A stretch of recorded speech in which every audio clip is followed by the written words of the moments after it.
All right, for those of you who are joining, this is our first ever core distillery. Um, we're gonna give everyone, like I said, a couple minutes to get in here and just check it out and see. So we're gonna start promptly at 105, and we're here with Mr. Eusevius Howard, the one, the only. We're not gonna call him Biggie, even though I really kind of want to. Um, but yeah, we're just gonna give people a couple minutes to get in here, and we're gonna have a good time. All Mr. right. Savis, you look good. You look ready. Thank How's you, the sir. morning going so far? You know what? How much coffee have you had or not had? It's the afternoon. I'm, I don't know about you. We switched to cold brew in the afternoons in Florida because it's just yeah, too hot. I'm actually not a coffee guy. I'm not a coffee guy. I'm just running off of pure passion and Love it. pride. But no, my morning's been pretty good. Had a couple meetings this morning, and yeah, they all went pretty well. All went pretty well. That's good. Uh, That's good. Ready Yeah. to get this started? I wish I could run off of pure passion and love of the game, but I am Yeah, much older than you, so I need caffeine in large right. doses to help me formulate complete thoughts and not sound like a total moron. How Um, how does that even start? Like like does someone just be like, I'm gonna try some coffee.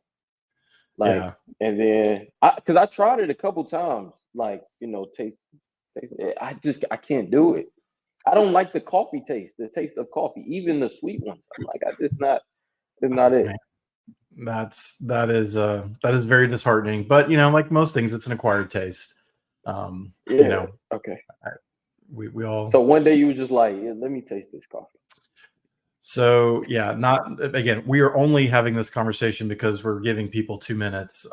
Nothing will Right. kill the vibe more than hearing my no my. So like my mom used to drive me to school in middle school, and every morning she'd have her little to go cup of coffee, and finally, like after smelling it, like coffee smells really good, but then you realize that like, hey, I can I have some? So I started drinking coffee with my mom in middle school, which Mm. probably created way more tension, in our relationship than we needed. But yeah, it's just Yeah. funny, like you said. I enjoyed the smell, I enjoyed the taste. Became a coffee snob. A really good friend of mine, like, is a roaster, like so he's like a craft roaster of you know specialty Okay. coffees here in Tampa. So he turned me into a snob, and I forever, have taken to it. But Okay. well, I we're understand. coming right up on our 105 start. So just some ground rules for since it's the very first one we were doing. Um, the core distillery is about getting to know the advisors here in the core community. Obviously, we're growing, we're adding new people all the time, and we really wanted to give a platform for everyone just to tell their story, to kind of be in the spotlight and share just things that they're passionate about, what sort of shaped maybe their journey into financial planning. And then we're going to talk about just some like basic, some personal questions. So another name for this you may have heard me use is a Connect Four. So it's four work questions and then four personal questions. And then if you guys want to post questions, comments, or even cheap shots, they're all valid in the comment section. We'll field those and pass them on to you, Save us, so that we can get your thoughts and insights as well. So with that, it's 105, and we are very grateful for the guys that are here, guys and gals. Sorry, that's Southern. But you save us. Thank you so much for joining us, for being the guinea pig, for being the one to take all the arrows. This is the first time we're ever doing this. There might be a lot of bumps. We literally might, who knows what's going to happen. It's Right. it's totally live, but I'm grateful that you agreed to be the first one to go. Of course. Of course.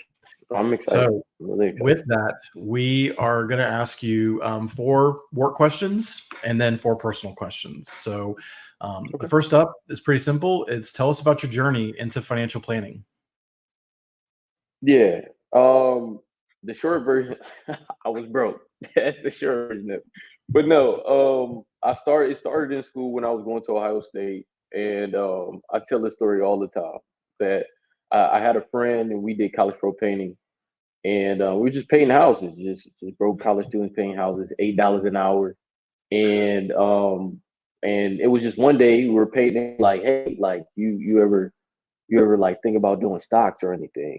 And I'm Mhm. like, stocks? Like, no, like I'm not doing it. I never thought about doing stocks. And I guess he been trading stocks, like he started at like 13, and I guess it was like, paper trading.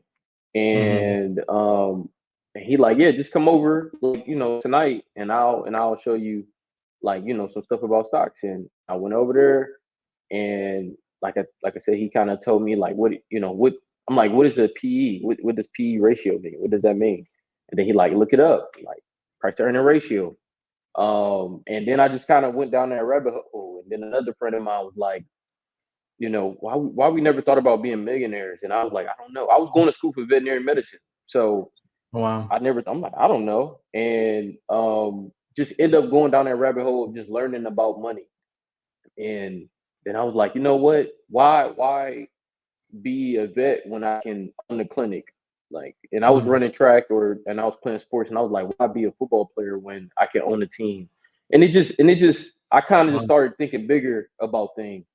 And now, now I'm on the a wealth manager. Now I'm teaching others how to do it. And really obsessed with it now, Mm. of building a business. No, I love that. I love that entrepreneurial spirit, sort of, there in the beginning, and just kind of growing Like, and maturing into, this more holistic vision of, hey, I can be on the team or I can own the team. And I think that is a right, fascinating sort of, jump to make. That's, maybe not for everyone, but I think if you right, have that, that you have that DNA baked into you, it's really hard to, to just be a player on the team, so to speak. So I think correct, it's fascinating correct, that was evident, even before you decided to get into financial planning, and you just sort of are expressing it now, in this way by running your own business and very much being an entrepreneur, that's helping and still serving, but at its nature, it's still a business. Um, correct, correct. all right, cool. So, and you may have alluded to this, but if there was something that you would say is either unique or different about maybe your past experiences, or maybe something unique about a focus or specialization, that you have that you feel, helps you with your clients. Why don't you talk to us a little bit about that? I really think what separates me from most advisors, and this is no shot at any advisor, I Mhm. really think what separates me is that number one, being able to be relatable. Like, and I'm not saying just relatable, like, oh, you have a cat, I have a cat. Like, no, I struggle. Like, I understand the feeling of being broke or having, eviction notice or something like that, and not knowing what to do.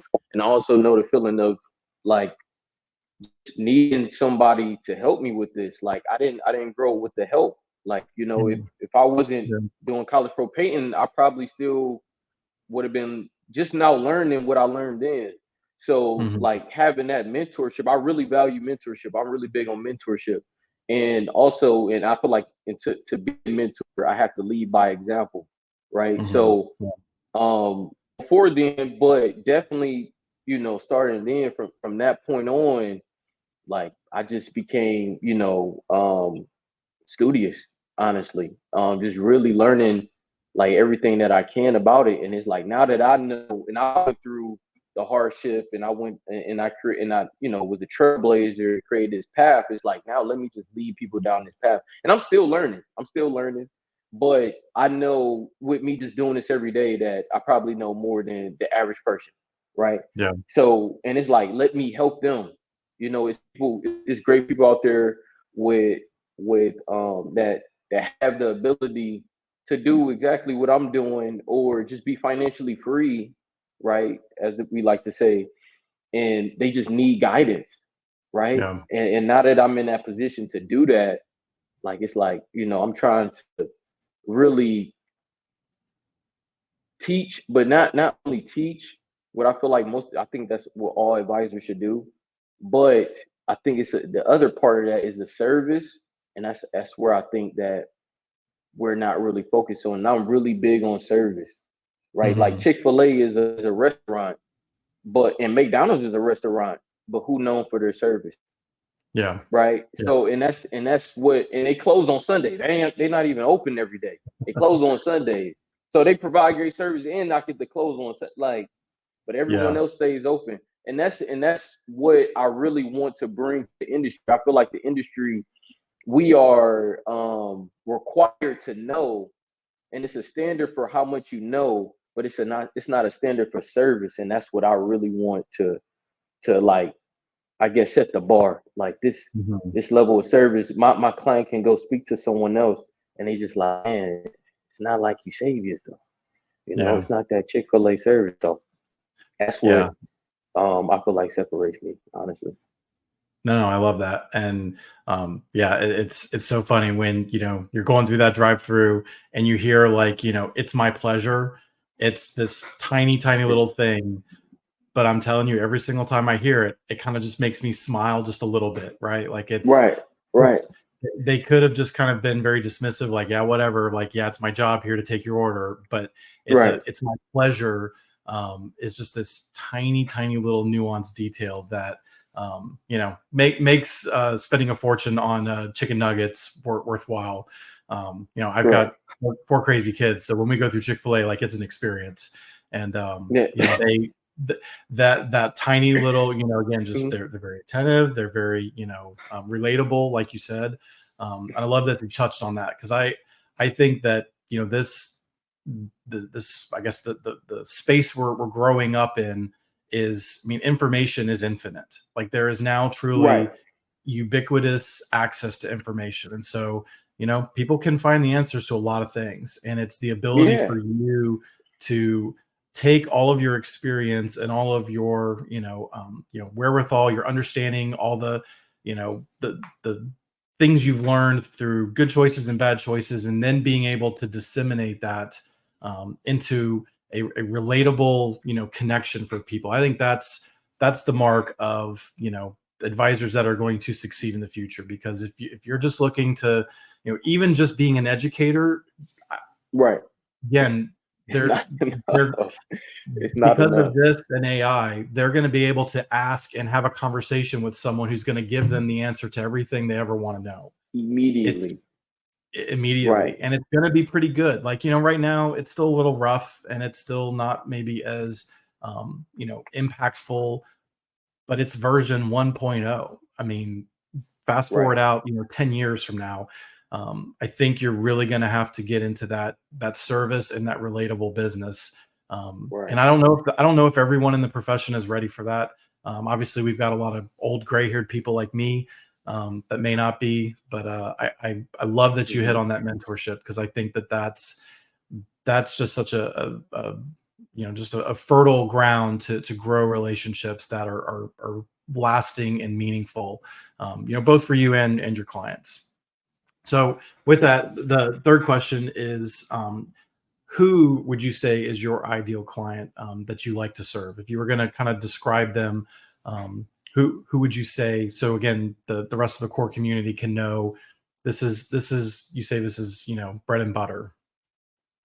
Yeah. So it's like, of course, like I love speaking to athletes. I love speaking to doctors, and well established families. But I think like it's different for me. And I think once I say it's like, okay, I understand what you said. It's really it's the character that I look for. Like I love those things because those are things that align with my interests, right? Like I want to be wealthy. I was once an athlete. I want a wealthy family and be able to create generational wealth. But Yeah. then what those are great, things to have. But then when we speaking about a relationship, and the main component of a relationship is character. So I really look at character, like, is this person coachable? Like, artist, is this person teachable? Am I going to just be sitting here wasting my time telling them something, and then they gonna kind of go do whatever they want? Those things are really what I look for in a client. But of course, those are the people that, if I had to put a name on it, those would be the categories or the line Mm. of work that I traditionally work with. But again, I always tell people, if you want to have better habits, I can't guarantee a percentage or a certain percentage from the market. I can't guarantee that. None of us can. Yeah. But Yeah. if you're willing to change habits and just to be consistent, that's number one, right? It's just being consistent, whatever you do. I'm willing to work with you. If you're really Yeah. trying to, okay, I'm trying to curate traits, and then create generational wealth. It's all a mindset. It's all. Yeah. This is the mindset that I want. Got it. Come to class. It's like the teachers. If you're gonna just play around, don't come to class. Like, that's how I am. It's like I don't want to work with you if you don't really want to put in the work, to really achieve your goals. Because that's what I'm here. That's what I'm here to help you do. That's what I'm here to help Yeah. you do, and that's what I'm trying to do. And that just makes it an actual relationship versus just a meeting. Yeah. Like, that's what like, okay, like, I don't mind calling this person because I Mhm. know I can learn something, but also, like, I'm about to be able to teach and be able to enjoy what I do. So Yeah. I that's think the that's a main thing I look hallmark. for.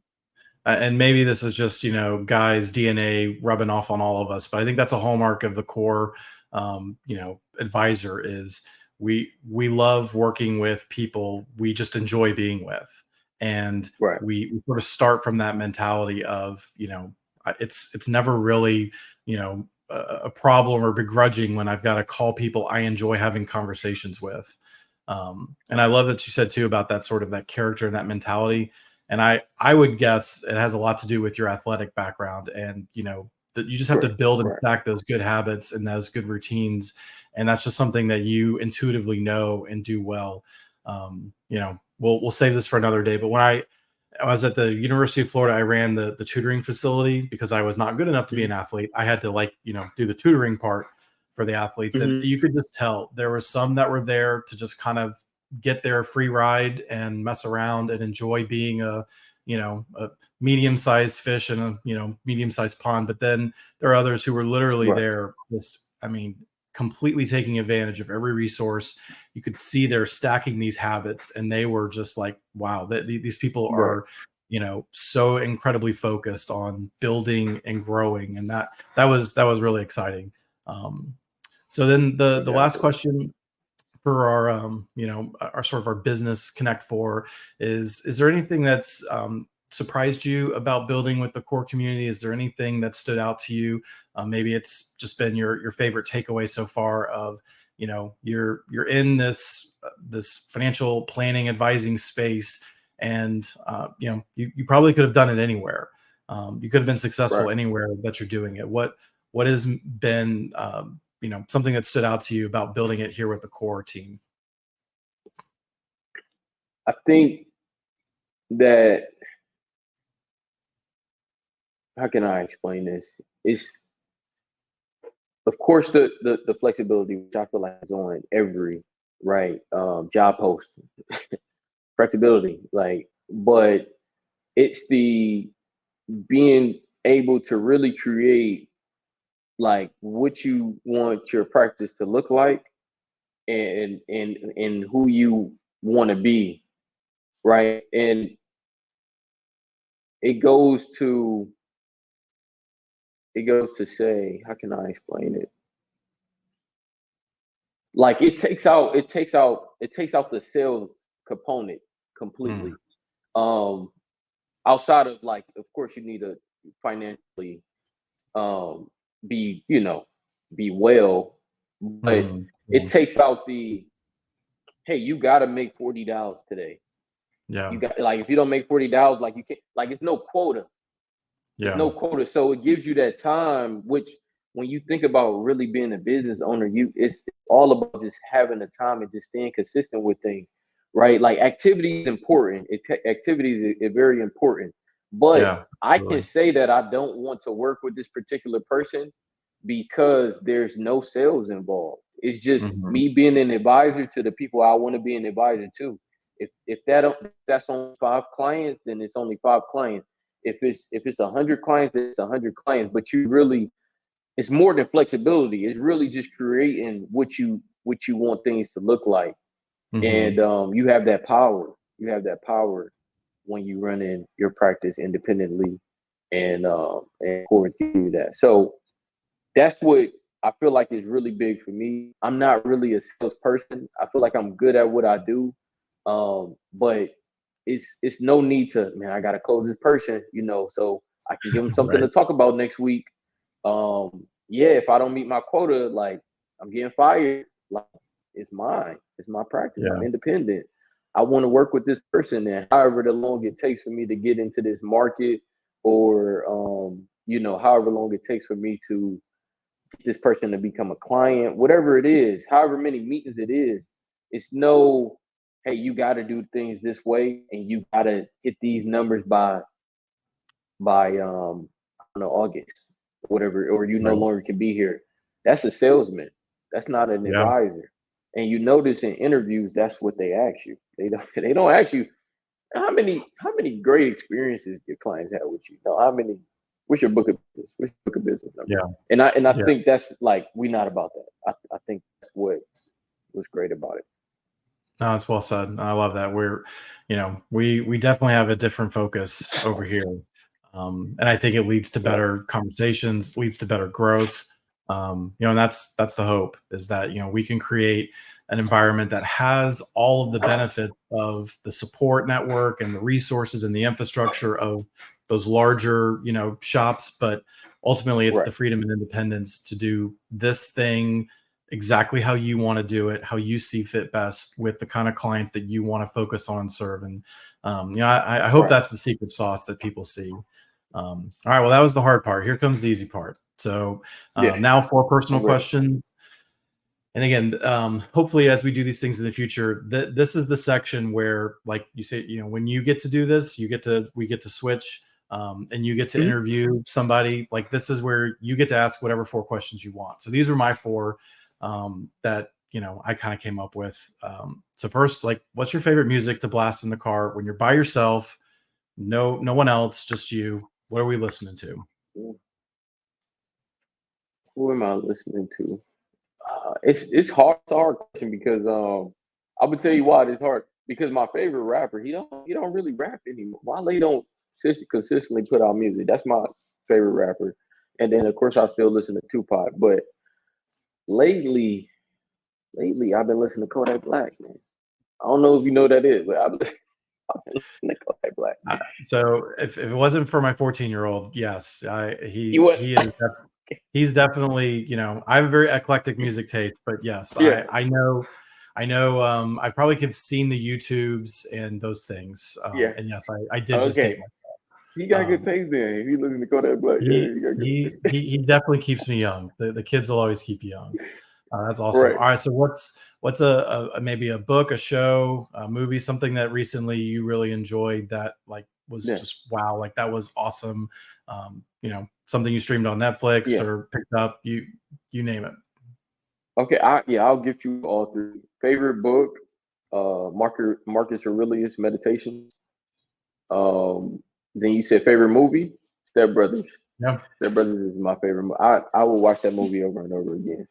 And then the last thing, a show I recently just watched is like really underrated. And also like I'm the plug when it comes to the shows. I would definitely give you a good show to watch. It's called From. It's called From, and it's a little trippy, but and it's not talked about a lot, like Game of Thrones or House of Dragons. I watch those shows too, but From, it's literally FROM. From, Hmm. um underrated show. Underrated Where show. where It's a where can really good we show. watch it? What's it streaming on? Amazon, Prime, Amazon. and Okay. I believe it's like MGM, the one with the lion. Okay. I Yeah. Yeah. believe that you got it. Yeah, and it's 2 seasons. You can binge watch it. Get the 7-day trial, binge watch it. Like saving you money right there. 7-day trial for free. I- that's the unexpected benefits of the core distillery. You Right. get your streaming shows, and you get the shortcut of how to beat Yeah. having to pay for it. That's why we're here. That's why we do this. Right. Exactly. Yeah. All right, number 3. You get one meal to share with family or friends. Are you cooking? You dining out? Tell me what was your go-to favorite meal to have to share? Pizza. Pizza. Oh my goodness. Pizza. I don't discriminate when it comes to pizza places. That's how bad it is. Like I don't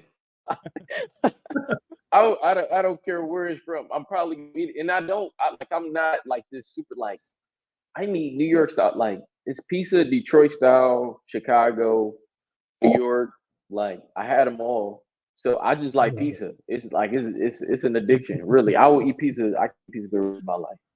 And it's just Well, plain bacon, pepperoni, and cheese. Like it's nothing too crazy. Pineapples. I don't do the okay, pineapple. yeah, that was But my yeah, next question. That doesn't count yeah, as one of just my 4, but like I do need to know where you stand yeah, on pineapple on yeah. pizza. Are we doing it I or don't do the no? pineapple. Okay, Pineapples thank don't belong on pizza. This is coming from a you. pizza Okay, addict, so it don't yeah. belong. When Yeah, you have a vowel in your last name and you do this with your hands a lot, like it's important to me in my Italian heritage to know that pineapple is not something yeah, that we do. yeah, No, yeah. okay, I love it. I love it. So you're like the anti Dave Portnoy, one slice, one bite kind of guy. You eat it all. Like it's all gonna Oh rate yeah, highly I'm with eating it you. all. Yeah, the big I love ones. it. Pizza Hut is good. Yeah, yeah. It don't matter. It don't matter. I'm eating it. All right, last question for me. Mhm. What would be your perfect day? Describe from sort of waking up to, what Yeah, does your perfect day look like? Who are you doing it with? What are you doing? Let us see what that snapshot looks like. yeah. I would say a perfect day. Um, man, perfect day. I've been slacking lately, but definitely going to the gym. So that can just tell you I haven't had a perfect day in a while, right? But going to the gym.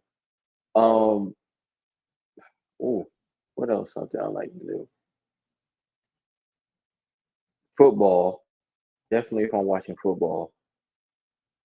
Um, I think any day where I don't feel like because I struggle with this. Um, where I feel like bad for not working. Mhm. I'm one of those people that I feel like I'll never retire. So if I feel Yeah. like I did like something productive, something constructive, I'm pretty much okay with my day. But definitely, and then I also like people watching. I don't know. I feel Mm. like I don't hear people say that enough, so I feel a little weird when I say that. But sometimes I like to just go to the park and just watch life like Yeah. happen and occur. So yeah, that'd probably be a pretty day for me. That's awesome. That's awesome. Well, that is the end of our core distillery time with you, Eusebius. We did have a couple questions that the other advisors asked. There was a question about you were successful in the brokerage world. Um, Yeah. why move into the RIA space? Like, there's something that I think you maybe touched on it a little bit with the Mhm. freedom and independence, but was there something that you saw, noticed, or felt going from that brokerage world space to the RIA space? I think it's a little bit with the quota, right? Just meeting the quota. Yeah. And again, I was successful, so I met it, right? But it was just the feeling of being like a true fiduciary. Mm. And I still broker products and things like that just to be able to provide like the highest level of service.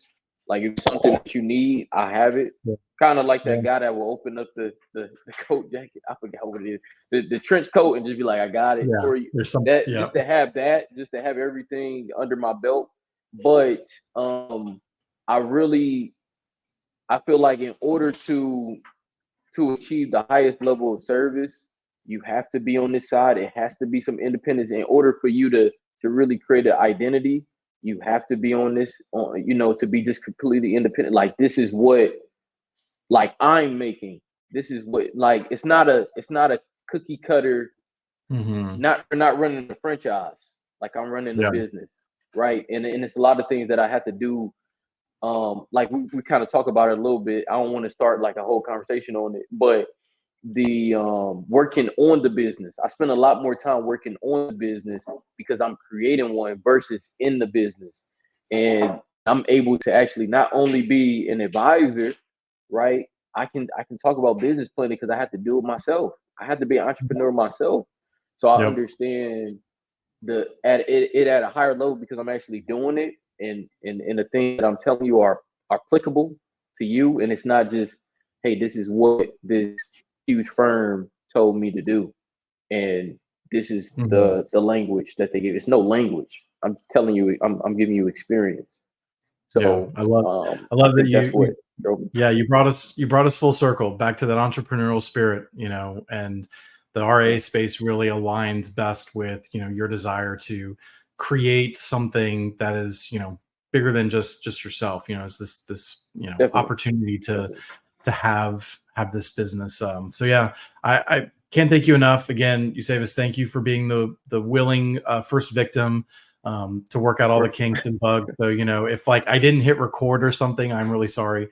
But for the most Yeah, part, thanks so much for your time. And in the meantime, if you're watching this and you want to ask Eusebius more questions or interact with him on the campfire section in Slack, we invite you to do that. Keep the conversation going. In the meantime, we're going to respect everyone's time. So thank you so much for joining us, and we will talk to you soon. thank you, Justin.